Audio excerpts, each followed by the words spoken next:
Hello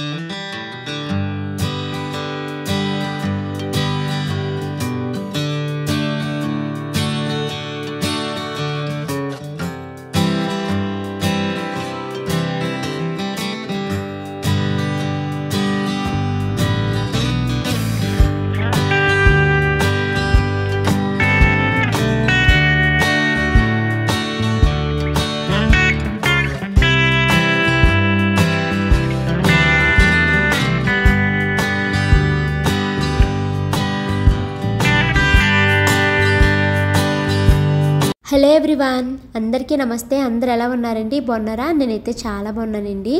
నేను ఇంకా మా షానమ్మకి స్కూల్స్ అయితే ఈ మార్చ్ అంతా హాలిడేస్లోనే ఉంటాయంటండి. ఎప్పుడో ఒక్కొక్క రోజు అయితే ఎగ్జామ్కి వెళ్తుంది, అది కూడా హాఫ్ డేస్ అనమాట.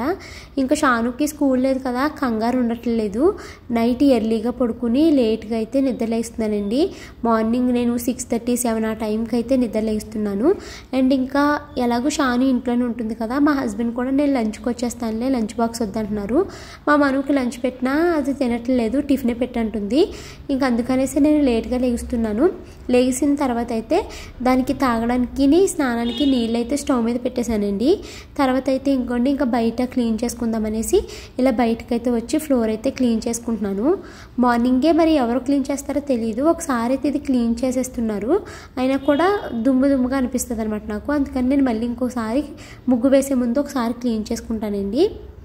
సో ఇంకా ఇదంతా క్లీన్ చేసేసి ఆ దుమ్మును కూడా కిందకి పాడేయను, చాటతో వెత్తేసుకుంటాను. ఎందుకంటే మళ్ళీ అది మెట్ల మీద వేసేసిన పైకి ఎక్కుతూ ఉన్నప్పుడు మా గుమ్మంలోకి వచ్చేస్తుంది అనేసి నేను అక్కడికి ఎత్తేస్తాను అనమాట. ఇంకా చివరి వరకు తుడవలేదు, ఎవరు అప్పుడే క్లీన్ చేసినట్టు అనిపించింది నాకు ఫ్లోర్ అంతని.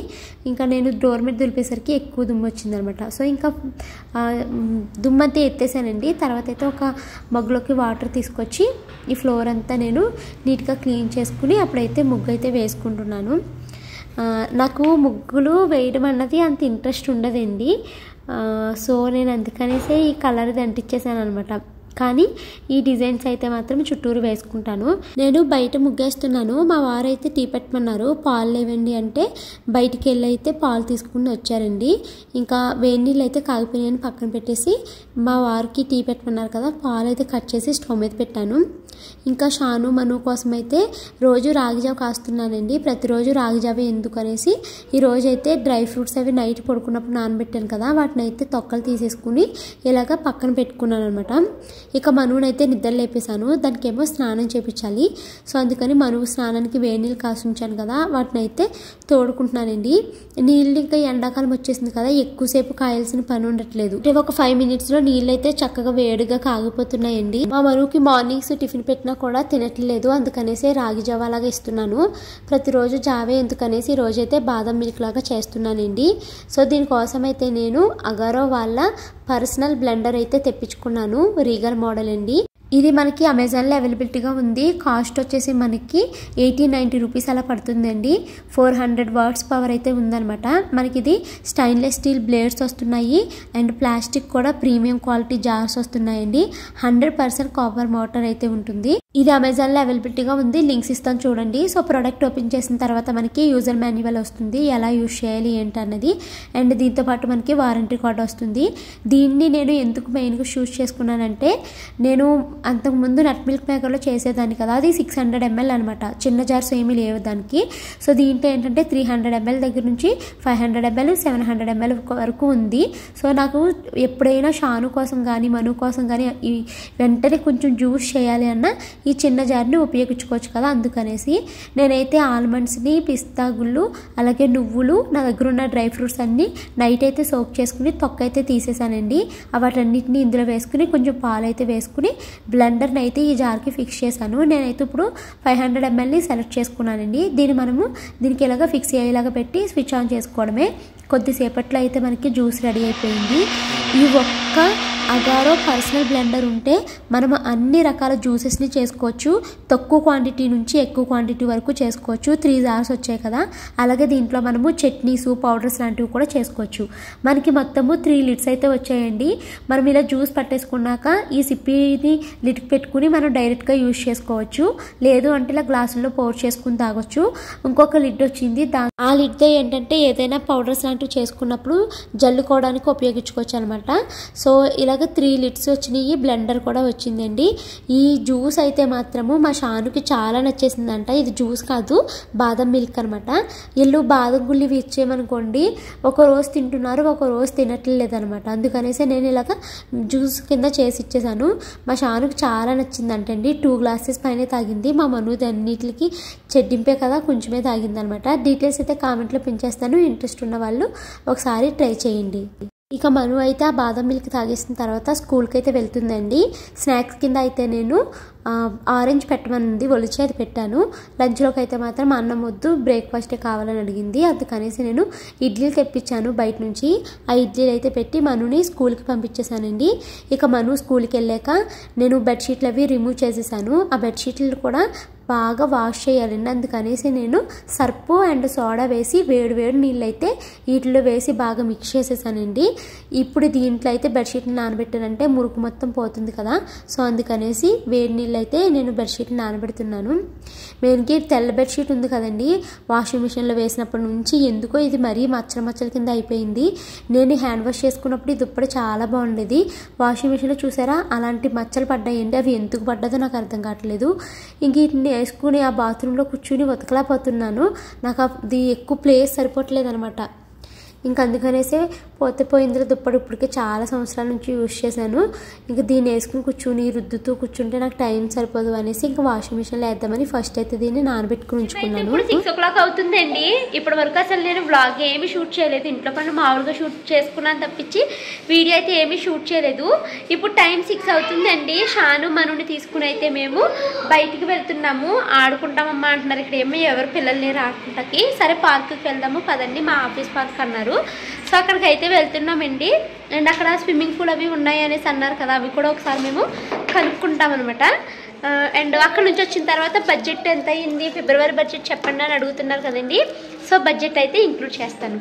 ఇది పూతరేకు మొన్న ఎప్పుడో తెప్పించుకున్నది మర్చిపోయానండి, డబ్బాలో ఉండిపోయింది. అది ఇప్పుడు తీసుకుని అయితే తింటున్నాను అనమాట. సో నేను అక్కడ పార్క్కి వెళ్ళొచ్చిన తర్వాత బడ్జెట్ అయితే ఇంక్లూడ్ చేస్తానండి. వీడియోని అయితే స్కిప్ చేయకుండా చూడండి. ఇది సౌత్ సెంట్రల్ రైల్వే క్రీడా ప్రాంగణం అనేసి సికింద్రాబాద్ వెళ్ళే దారిలో ఉంటుందండి, రైలు నిలయంకి పక్కన.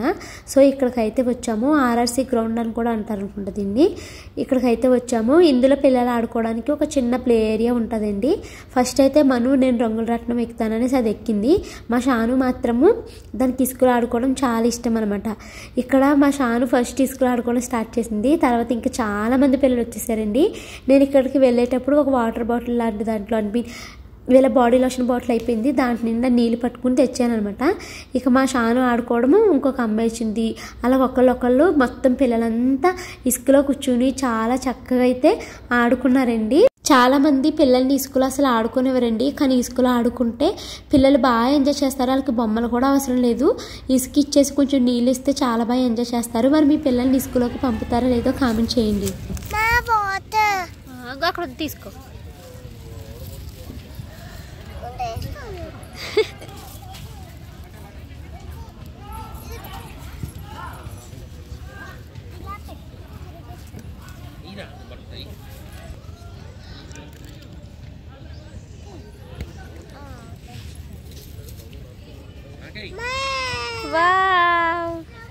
చాలా మంది కామెంట్స్లో అడుగుతున్నారండి, అక్క ఇంకా మీరు ఈ మంత్ బడ్జెట్ వీడియో పెట్టలేదేంటి అనేసి. యాక్చువల్లీ బడ్జెట్ మేము ప్రతి రూపాయి అయితే రాస్తామండి. మా హస్బెండ్కి కుదిరినప్పుడు మా ఆయన, లేదా నాకు కుదిరినప్పుడు నేను నైట్ కూర్చుని అయితే రాసుకుంటాము ఈరోజు ఏమేమి ఖర్చులు చేసాము అన్నది. అయితే అవి రాసుకున్నదంతా వేరే బుక్లో ఉంటుంది అనమాట. మళ్ళీ దాన్ని నేను అన్ని బిల్స్ని సెపరేట్గా, కిరాణా సెపరేట్గా, కూరగాయలు సెపరేట్గా ఇలాగా చేయాలి కదా. సో చాలా టైం అయితే పడుతుందండి. ఇదిగోండి ఇప్పుడైతే రాసుకున్నాను నేను ఇవన్నిటిని. సో దేనికి ఎంత అయ్యింది, అసలు అంత టోటల్ ఖర్చులు ఎంత అన్నది అయితే ఇప్పుడు నేను డీటెయిల్గా చెప్తానండి. ఫస్ట్ మనము బిల్స్ చూద్దామండి. బిల్స్ అలాగే ఫీజెస్, అంటే పిల్లల ఫీజులు అవి కట్టాలి కదా, అవన్నమాట. హౌస్ రెంట్లోనే మేము అంటే మా హౌస్ రెంట్ 10,500 రూపీస్ అండి. Maintenance 1,200 rupees and current bill కూడా కలిపి మొత్తము 12,000 రూపీస్ అయ్యిందనమాట. ఇక ఈ నెల అత్తయ్యకైతే ఇంటికి 3,000 పంపించామండి. ఎందుకన్నది రీజన్ చెప్తాను. ఇక నెక్స్ట్ డ్యాన్స్ ఫీజు షానుకి మనుకి కలిపి 3,000 రూపీస్. షాను క్రికెట్ ఫీజు వచ్చేసి 600 రూపీస్. మనుకి ఇంకా ఇయర్ ఎండింగ్ వచ్చేసింది కాబట్టి ఫీజు మేము క్లియర్ చేయాలన్నమాట. సో ఈ మంత్ మేము 7,000 అయితే మనుకి పే చేసామండి. ఇక నెక్స్ట్ పెట్రోల్ వచ్చేసి ఈ నెల నాది మా హస్బెండ్కి బైకులకి పెట్రోల్ వచ్చేసి 1,200 రూపీస్ అయితే ఖర్చు అయ్యిందండి.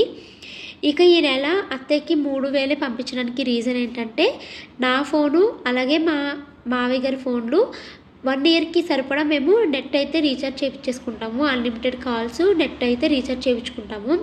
సో మావయ్య గారికి మేమే చేసాము అండ్ నాది చేసుకోవడము ఆ రోజు అంటే ఫిబ్రవరి 1నే చేసుకున్నాం అనమాట. ఈ రీఛార్జ్ 6,000 అయిపోయింది. ఇంకా అందుకనేసి మావయ్య గారికి ఈ నెల మా వారైతే 3,000 రూపీసే పంపించారండి. ఇక నెక్స్ట్ ట్రావెలింగ్ అనమాట. ట్రావెలింగ్లో వచ్చేసి మాకు 760 రూపీస్ అయింది. టికెట్లు అంటే ఊర్లోవి తిరిగాం కదా, సో దానికి 760 రూపీస్ అయితే అయ్యిందండి. ఇక్కడ చాలామంది కామెంట్స్ పెట్టేస్తారు. సో నేను మళ్ళీ ఇప్పుడే చెప్తున్నాను, మీ అత్తయ్య వాళ్ళకి మరి 3,000 ఎందుకు? మీ లాస్ట్ మంత్ మేము ఎవ్రీ మంత్ అత్తయ్య వాళ్ళకి 4,000 పంపిస్తామండి. సో ఈ మంత్ 3,000 పంపించారు, సరిపోతాయా లేదా అని చాలామంది కామెంట్లు పెడతారు. మేము ప్రతి నెల 4,000 ఇస్తాం అత్తయ్యకి. మా బావగారు 3,000 ఇస్తారు అండ్ అత్తయ్య వాళ్ళకి ఫంక్షన్ 3,000 వస్తుంది. సో 10,000లో వాళ్ళకి పెద్దగా ఖర్చులు ఏమీ ఉండవు. అత్తయ్య గారికి మేము పంపించిన డబ్బులు మిగిలిపోతాయి కదా, మిగిలినవి ఆవిడ సేవ్ చేసుకుని గోల్డ్ అవి కొనుక్కుంటూ ఉంటారు. 1 గ్రాము అలాగా గోల్డ్ అలాగా కొనుక్కుంటారనమాట. సో అత్తయ్యకి అయితే సరిపోతుంది. అండ్ హాస్పిటల్ ఇంకా రీఛార్జెస్ ఏ బిల్స్ ఉన్నా ఇంకా మేమే చూసుకుంటామండి. ఇంకా వాళ్ళకి ఎడిషనల్కి ఏమీ ఖర్చు ఉండదు అనమాట. సో మళ్ళీ చాలామంది పాయింట్అవుట్ చేస్తూ కామెంట్లు పెడుతున్నారు కాబట్టి ఇక్కడ నేను మీకు డీటెయిల్గా చెప్పేసానండి. సో ఇంకోటి ఈ మంత్ మొత్తం అన్ని బిల్స్ కలుపుకుని మాకు ఎంత అయిందో తెలుసా? అంటే పిల్లది ఈ మంత్ స్కూల్ ఫీజు ఎక్కువైపోయింది కదా 7,000. సో మొత్తం కలిపి మాకు ఓన్లీ బిల్సే చూసుకుంటే 33,562 రూపాయలు అయితే అయిపోయింది. ఇది ప్రతి నెల అవ్వదండి. ఫోన్ రీఛార్జెస్ 1 ఇయర్కి ఒకసారి అవుతుంది. అలాగే నెక్స్ట్ వచ్చేసి ఇంకోటి ఏంటి, స్కూల్ ఫీజు ప్రతి నెల ఇంత ఉండదు అనమాట. 3 మంత్స్కి ఒకసారి కడతాము. సో అలాగే అందుకనేసి ఇక్కడ ఎక్కువైంది. నెక్స్ట్ అయితే ఇంకొక విషయం చెప్తాను నేను. మేము చాలామంది అడిగారు వైఫై రీఛార్జ్ పెట్టలేదు, టీవీ రీఛార్జ్ పెట్టలేదు, ఆ బిల్స్ లేవా మీకు అని అడిగారండి. మాకు ఆ బిల్స్ ఏమి ఉండవు. మేము ఫోన్ రీఛార్జ్ 1 ఇయర్కి చేపించేసుకుంటాం కదా. నాకైతే 2.5 GB వస్తుందండి. నాకు వచ్చిన 2.5 GB నేను వీడియోస్ యూట్యూబ్లోకి అప్లోడ్ చేస్తాను కదా, దానికైతే సరిపోతుంది అనమాట. ఇక మా వారు నెట్ అయితే వేస్ట్ అయిపోతుంది. అది కాకుండా మాకు ఎయిర్టెల్ వైఫై అయితే ఒకటి ఉందండి. అంటే ఫైబర్ నెట్ కాదు, నార్మల్ ఇంకొక వైఫై అయితే ఉందన్నమాట. సో మాకు మా ఫోన్లో నెట్ ఎక్కువైపోతుంది. ఇంకా మేము ఆ నెట్ని సరిగ్గా యూటిలైజ్ చేసుకోము. సో ఇంకా నెట్ వేస్ట్ అయిపోతుంది కదా అనేసి మేము కేబుల్ అయితే తీపిచ్చేసామండి. సో కేబుల్లో మాకు 300-400 ఫర్ మంత్ ఎవ్రీ మంత్ మిగిలిపోతుంది అనమాట. కేబుల్ రీఛార్జ్ మేము అందుకనే చేయించము. ఇక పిల్లలు ఎప్పుడైనా టీవీలో బొమ్మలు చూస్తామన్నప్పుడు ఇంట్లో వైఫై ఉంటుంది కదా, వైఫై కనెక్ట్ చేసి పిల్లలకి పెడతాము. నాకు ఎప్పుడైనా మూవీ చూడాలి అనిపించినప్పుడు నాకు 2 ఫోన్స్ ఉంటాయండి. ఒక ఫోన్లో నెట్ అయితే యూట్యూబ్ వీడియోస్ అప్లోడ్ పెడతాను, ఇంకొక ఫోన్లో నెట్ వేస్ట్ అయిపోతుంది అనమాట. సో దాన్ని వేస్ట్ కాకుండా నేను అమెజాన్లో లేదా డిజ్నీ హాట్స్టార్లో నాకు నచ్చిన మూవీస్ అయితే చూసేస్తాను. సో మాకు ఇక్కడ కేబుల్ బిల్ ఉండదు అండ్ అడిషనల్గా మేము నెట్ అయితే లాగించుకోలేదనమాట. ఫైబర్ నెట్ ఏం పెట్టించుకోలేదు. సో అక్కడ ఆ అమౌంట్ కేబుల్ రీఛార్జ్ అయితే మాకు మిగులుతుందండి. మరి మీ ఇంట్లో మీరు నెట్కి ఎలా యూజ్ చేస్తారన్నది కామెంట్ చేయండి. మేమైతే నెట్ ఏమీ పెట్టించుకోలేదు. మాకు ఫోన్లో ఉన్న నెట్ వేస్ట్ కాకుండా దాన్ని టీవీకి కూడా కనెక్ట్ చేసుకుంటాము. అది కాకుండా ఇంకా మా వారిది ఆఫీస్ నెట్ ఉంటుంది, అస్సలు మేము దాన్ని యూజ్ చేయము. మా వారి ఆఫీస్కి తీసుకెళ్ళి ఆయనకు అవసరమైనంత మాత్రం ఆఫీస్లో యూజ్ చేసుకుంటారనమాట. సో కేబుల్ ఉండదు. నెక్స్ట్ ఏంటంటే టీవీ రీఛార్జ్ ఉండదు. నెట్ బిల్స్ అయితే మాకు ఉండవండి. సో ఓన్లీ బిల్స్ వచ్చేసి 33,562 రూపాయలు అయింది. నెక్స్ట్ పాలు పెరుగుకి వచ్చండి. పాలు పెరుగు మేము గేదె పాలు తెచ్చుకుంటున్నాం కదా, మధ్యలో ఊరయ్యి వెళ్ళినప్పుడు ఇర్రెగ్యులర్ అయిపోతూ ఉంటాము. సో అలాగా మాకు గేదె పాలు తెచ్చుకున్నప్పుడు అవి 100 రూపీస్ అనమాట. ఆ గేదె పాలు పెరుగు కూడా తోడేసేస్తాను. అది లేనప్పుడు ప్యాకెట్ పాలు తెచ్చుకుంటాము, అప్పుడు ప్యాకెట్ పెరుగు కూడా తెచ్చుకుంటాము. ఈ నెల సరిగ్గా మాకు పాలు పెరుగు ఏం ఖర్చు అవ్వలేదు, 1050 రూపాయలు మాత్రమే అయ్యిందనమాట. ఇక ఉదయం టిఫిన్స్ అండి. ఎప్పుడైనా నాకు హెల్త్ బాగోలేనప్పుడు మా వారు బయట నుంచి తెచ్చుకుంటారు. అక్కడ నాకు టిఫిన్స్కి 460 రూపీస్ అయ్యిందనమాట. నెక్స్ట్ కిరాణా ఖర్చులండి. మేము కిరాణా షాపింగ్ మ్యాక్సిమం డీమార్ట్లోనే చేస్తాము. ఎప్పుడైనా ఏదైనా అవసరమైనప్పుడు బయట తెచ్చుకుంటాం అనమాట. బయట తెచ్చుకున్నప్పుడు 550 అయ్యింది. ఇక డీమార్ట్లోని తెచ్చుకున్నప్పుడు అలా కలిపి మొత్తము కిరాణాకి ఈ నెల 4948 రూపాయలు, అంటే 4950 అనుకోండి. కిరాణాకి అంత అయింది. నెక్స్ట్ కూరగాయలు ఫ్రూట్స్. కూరగాయలు ఫ్రూట్స్ కలిపి 3300 రూపాయలు అయ్యిందండి. తర్వాత ఫ్లవర్స్కి అంటే దేవుడి దగ్గర పెట్టడానికి, నేను పెట్టుకోవడానికి 200 రూపాయలు అయ్యిందనమాట. ఇక పూల కుండీలు అవి కొన్నాము 350 రూపీస్ అట్టి, బట్ చచ్చిపోయినాయి, అదే బాధగా ఉంది. సో ఇంకా కూరగాయలు ఫ్రూట్స్ ఫ్లవర్స్కి కలిపి మాకు 3850 రూపాయలు అయితే ఖర్చు అయ్యిందండి. ఇక నాన్ వెజ్, మేము ఎగ్స్ చాలా ఎక్కువగా తింటున్నాము ఈ మధ్యకాలంలో అయితేని. ఎగ్స్కి అయితే 490 అయ్యింది, చికెన్కి 580 అయ్యింది, మటన్కి వచ్చేసి 400 అయ్యింది, ఫిష్కి 360 రూపీస్ అయ్యింది. సో టోటల్ వచ్చేసి 1830 రూపాయలు అయింది. నాన్ వెజ్ ఖర్చు 1830 రూపాయలు అనమాట. ఇక ఎంటర్టైన్మెంట్ అండి. మా వారు ఆఫీస్లో క్రికెట్ ఏదో ఆడుకోవడానికి వెళ్ళారు, అక్కడ 220 రూపీస్ అయితే కట్టారంట. ఇక నెక్స్ట్ ఇంకొక 2 టైమ్స్ వెళ్ళారు, అక్కడ ఇంకొక 400 రూపీస్ అయితే అయ్యిందనమాట. సో ఇంక ఇక్కడికి ఇవైనవి. ఇవి కాకుండా మనకి ఎమర్జెన్సీస్ ఉంటాయి కదండి, అంటే అనుకోని ఖర్చులు వస్తాయి కదా. గిఫ్ట్లు అంటే మా హస్బెండ్ వాళ్ళ ఫ్రెండ్స్వి మ్యారేజెస్ అవి అయితే గిఫ్ట్లకి 2000 రూపీస్ అయితే వేశారంట. షాను బర్త్డే, ఇది అనుకోని ఖర్చు ఏం కాదు, ఇక్కడ రాయడం మర్చిపోయాము, సో ఇక్కడ రాసామండి. అంటే ఇది ప్రతి నెల ఉండే ఖర్చు కాదనమాట. దీనికేమో 900 రూపీస్ అయ్యింది.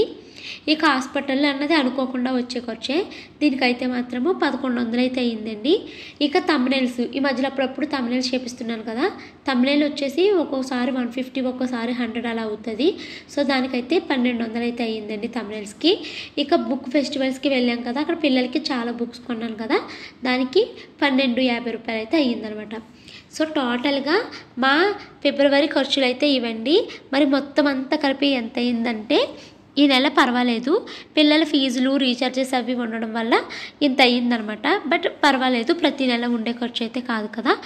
ఇంకోటి ఈ ఫిబ్రవరి మొత్తంలో మాకు 52,670 రూపాయలు అయితే ఖర్చు అయ్యిందండి. మేము చాలా జాగ్రత్తగానే ఖర్చులు పెడతాము, అనవసరపు ఖర్చులు అయితే ఏమీ చేయము. సో ప్రతి రూపాయి ఖర్చు పెట్టింది అయితే రాసుకున్నామండి. ఈ నెల ఎక్కువ ఖర్చు స్కూల్ ఫీజు, నెక్స్ట్ మంత్ కూడా ఉండొచ్చు, ఇంకా క్లియర్ చేసేయాలి స్కూల్ ఫీజుని. స్కూల్ ఫీజు ఒకటి, నెక్స్ట్ ఫోన్ రీఛార్జెస్ ఒకటి ఎక్కువ అయ్యిందనమాట. సో అక్కడే మనకి దగ్గర 12,000 వరకు ఇక్కడ అయిపోయింది. సో అంత లేకపోయి ఉంటే లాస్ట్ అంతకుముందు మంత్ లాగానే మనకి 40,000-45,000 అయితే ఇంటి ఖర్చులు అయితే ఉంటాయండి. సో ఇదండి ఈ ఫిబ్రవరిలో మాకు 52,670 రూపాయలు ఇంటి ఖర్చు అయితే అయ్యిందనమాట. మీకు ప్రతి నెల మీ ఇంటి ఖర్చు ఎంత ఉంటుంది అన్నది కామెంట్ చేయండి. ఇంకా నేను ఏ విషయాల్లో ఇంటి ఖర్చులు తగ్గించుకోవచ్చు అన్నది మీకు ఏమన్నా ఐడియా ఉంటుంది కదా, కొంతమంది చాలా పొదుపుగా ఉంటారు నాకన్నాని. సో అలాంటివి ఏమన్నా ఉంటే కామెంట్ చేయండి. ఇక గ్యాస్ ఖర్చు లేదా అని కామెంట్ చేయొచ్చు, గ్యాస్ ఖర్చు అవి నెక్స్ట్ మంత్కి వస్తాయండి. సో ఇవండి మా ఖర్చులు. అండ్ మీరు ఇంకొక విషయం కూడా కామెంట్ చేయండి, ఫోన్ రీఛార్జెస్ మీరు ఎలా చేసుకుంటారు. అండ్ ఇంకొకటి ఏంటంటే వైఫై అవి మీరు నెట్ పెట్టించుకున్నారా, లేకపోతే ఫోన్ రీఛార్జ్ చేయించుకున్నారా, నెట్ సరిపోతుందా లేదా అన్నది కూడా చెప్పండి. మీ ఇంటి ఖర్చులు ఇలాగే ఉంటాయా, ఇంకా ఎక్కువ ఉంటాయా, ఇంకా తక్కువ ఉంటాయా, నేను ఏ విషయాలు తగ్గించుకోవచ్చు అన్న విషయాలు కూడా కామెంట్ చేయండి. సో ఇదేంటి ఈరోజు వీడియో. ఈ వీడియో నచ్చితే కనుక లైక్ చేసి కామెంట్ చేయండి. Thank you so much for watching this video. మరొక మంచి వీడియోతో కలుస్తాను. Until then bye bye, good night.